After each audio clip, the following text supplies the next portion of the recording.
Hello, I'm Henry. I like history. Let's see what story we're reading tonight. War is rarely defeated by swords alone. Sometimes it's defeated by lunch. At the end of the 18th century, Napoleon Bonaparte commanded the largest moving army Europe had ever seen. Hundreds of thousands of men, marching for months, across borders, across seasons. And they were losing, not always to bullets or cannons, but to rot. Bread went moldy, meat spoiled, vegetables vanished. Scurvy crept in quietly and killed more soldiers than enemy fire ever did. Napoleon could outmaneuver armies. He could not outmaneuver bacteria. So in 1795, the French government, at Napoleon's urging, offered a reward, 12,000 francs, for anyone who could answer one question. How do you keep food fresh without ruining it, while dragging it across Europe in a wagon? This was not a cooking contest. It was a survival challenge. Salted meat already existed. Pickling existed.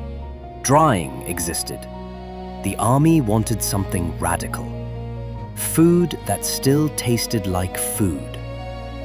For 15 years, scientists tried, chefs tried, inventors tried.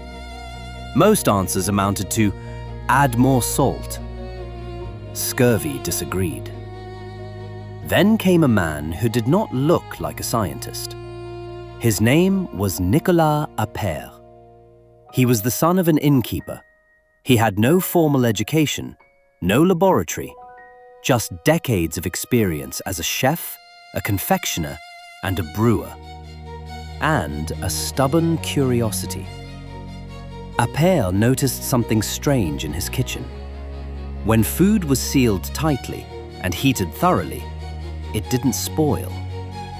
He didn't know why. He didn't know about microorganisms. That explanation would come later, very much later. But Appert didn't need theory. He had results. His method was simple. Food went into thick glass jars. The jars were sealed with cork and wax. Then the entire jar was boiled. Heat, airtight seal. Meat lasted months. Vegetables stayed bright. Fruit tasted like fruit. Appert had accidentally invented thermal sterilization. At first, no one was impressed. In 1806, Appert presented his preserved foods at a major industrial exposition in Paris. No prize, no award. So he kept going. By 1807, the French Navy began testing his jars at sea. Months passed. The food held. Meat, milk, vegetables, soups. Sailors ate better than most civilians on land. Napoleon took notice. Appert was appointed official purveyor of the Grande Armée. His factory at Massy employed over 50 people. They bottled seasoned eel, mutton tongue, pot roast, partridges and gravy, eggs in bechamel sauce. He even made beef jelly, a kind of early nutritional brick. Vegetables followed.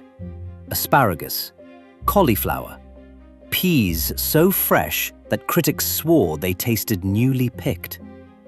Fruits, milk, cream, even condensed milk. In 1809, 14 years after the challenge began, Appert finally won. 12,000 francs. On one condition. He had to publish everything. So in 1810, Appert released his method to the public. Food science became open source. But there was a problem. Glass jars are not ideal for war. They were heavy. They broke easily. Wagons bounced. At sea, the system thrived. On land, it struggled. especially during massive campaigns like the invasion of Russia. Then the British made a small change. Peter Durand replaced glass with tin-plated iron. Same heat, same airtight seal, much less shattering. The modern can was born. Appert kept inventing. Bouillon cubes, improved sterilization, gelatin extraction. History is not always kind to pioneers. In 1814, his factory was destroyed by invading Prussian and Austrian forces. Money vanished. Recognition never quite arrived. He was denied the Legion of Honor twice. Possibly for his revolutionary past, which included participation in the French Revolution and a narrow escape from execution during the Reign of Terror. Appert lived to 91.